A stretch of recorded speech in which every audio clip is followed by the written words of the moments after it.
Iran के परमाणु ठिकानों पर जो हाल में इजरायली हमले हुए हैं, हमारे पास जो खबरें हैं, रिपोर्ट्स हैं, उनसे लगता है कि मामला काफी उलझा हुआ है। बिल्कुल। तो चलिए मिलकर समझते हैं कि असल में क्या चल रहा है। खबर ये है कि इजराइल ने ईरान के नतांस, फार्दो और इस्फहान, ये उनके अहम परमाणु ठिकाने हैं, मुख्य ठिकाने, उन पर हमला किया। रिपोर्ट्स में ये भी आया कि कुछ सैन्य कमांडर और वैज्ञानिक भी मारे गए हैं और जाहिर है ईरान ने भी फिर जवाबी कार्रवाई की। इजरायली प्रधानमंत्री नेतन्याहू का कहना है कि ये हमला इजराइल के अस्तित्व के लिए जरूरी था। उनका तर्क है कि ईरान बस कुछ महीनों में या शायद साल भर में परमाणु बम बना सकता है। हाँ, और इजराइल का आरोप ये है, मतलब स्पेसिफिक आरोप, कि ईरान परमाणु बम के लिए जो दो सबसे जरूरी चीजें हैं। अच्छा, कौन सी? एक तो यूरेनियम मेटल कोर और दूसरा न्यूट्रॉन सोर्स इनिशिएशन, इनको बनाने में ईरान ने काफी ठोस प्रगति कर ली है। ओके। ये वो खास पुर्जे हैं जिनके बिना परमाणु बम काम नहीं कर सकता, ऐसा माना जाता है। और दिलचस्प बात यह है कि इजराइल खुद अपने परमाणु हथियारों पर ना हाँ कहता है ना। बिल्कुल, ये उनकी पुरानी पॉलिसी है जिसे वो अस्पष्टता कहते हैं।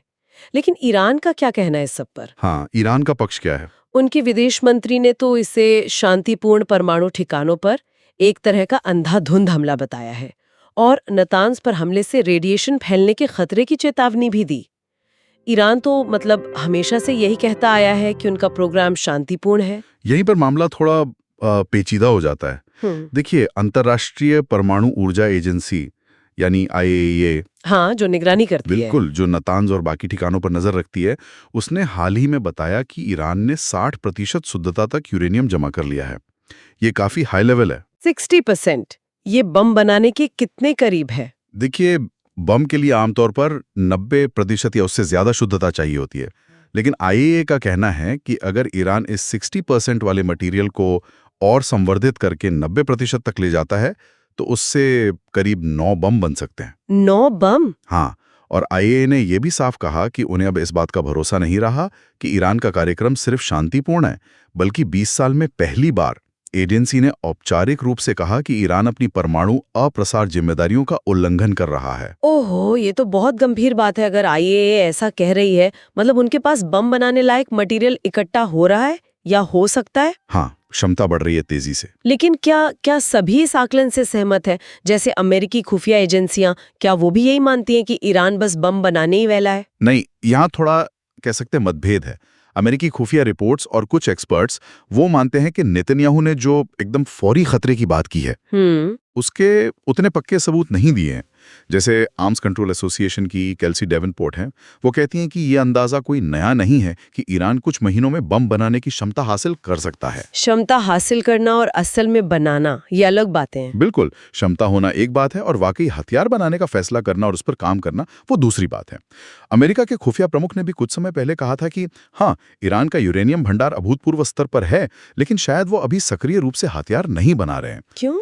क्योंकि शायद उनके सर्वोच्च नेता ने अभी तक इसकी इजाजत नहीं दी है, ऐसा उनका आकलन था। अच्छा। और एक बात और याद रखनी होगी, IAEA ने पहले यह भी पाया था कि ईरान 2003 तक एक गुप्त कार्यक्रम चला रहा था, प्रोजेक्ट अमाद। हाँ, सुना है इसके बारे में। उसमें कथित तौर पर परमाणु विस्फोटक उपकरण बनाने से जुड़ी रिसर्च हो रही थी। कुछ गतिविधियां 2009 तक भी चली, लेकिन उसके बाद से सीधे तौर पर हथियार बनाने के विश्वसनीय संकेत नहीं मिले थे।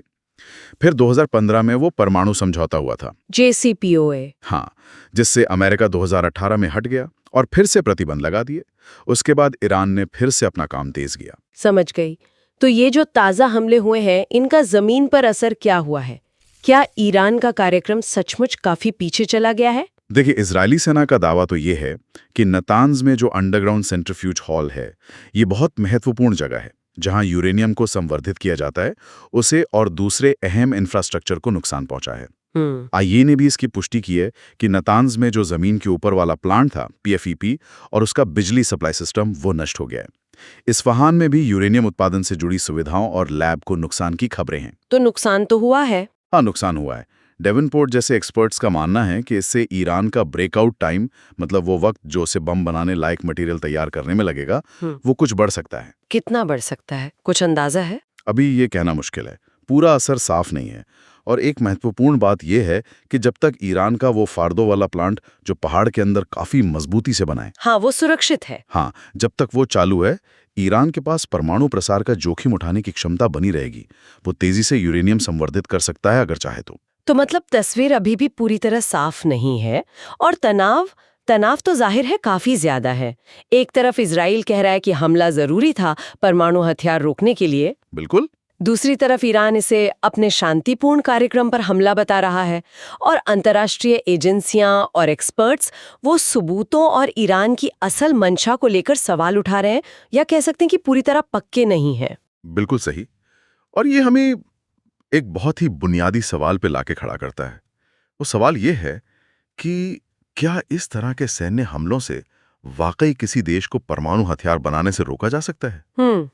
जैसे कि डेवनपोर्ट ने भी इशारा किया, आप ठिकाने तबाह कर सकते हैं, आप वैज्ञानिकों को निशाना बना सकते हैं, लेकिन जो जानकारी उनके पास है, जो नॉलेज है, उसे कैसे मिटाएंगे? हाँ, वो तो है। ईरान वो सब कुछ फिर से बना सकता है जो नष्ट हुआ। और शायद कुछ एक्सपर्ट्स मानते हैं कि ऐसे हमलों के बाद वो पहले से भी ज्यादा तेजी से और ज्यादा छुपकर बनाने की कोशिश करें। हाँ, ये वाकई एक सोचने वाली बात है कि क्या इस तरह की सैन्य कार्यवाहियां लंबे समय में कोई समाधान देती हैं, या फिर ये अनजाने में संघर्ष को और भड़का सकती हैं और शायद परमाणु हथियारों के फैलने का खतरा और भी बढ़ा सकती हैं। इस पर यकीनन हम सबको गौर करने की जरूरत है।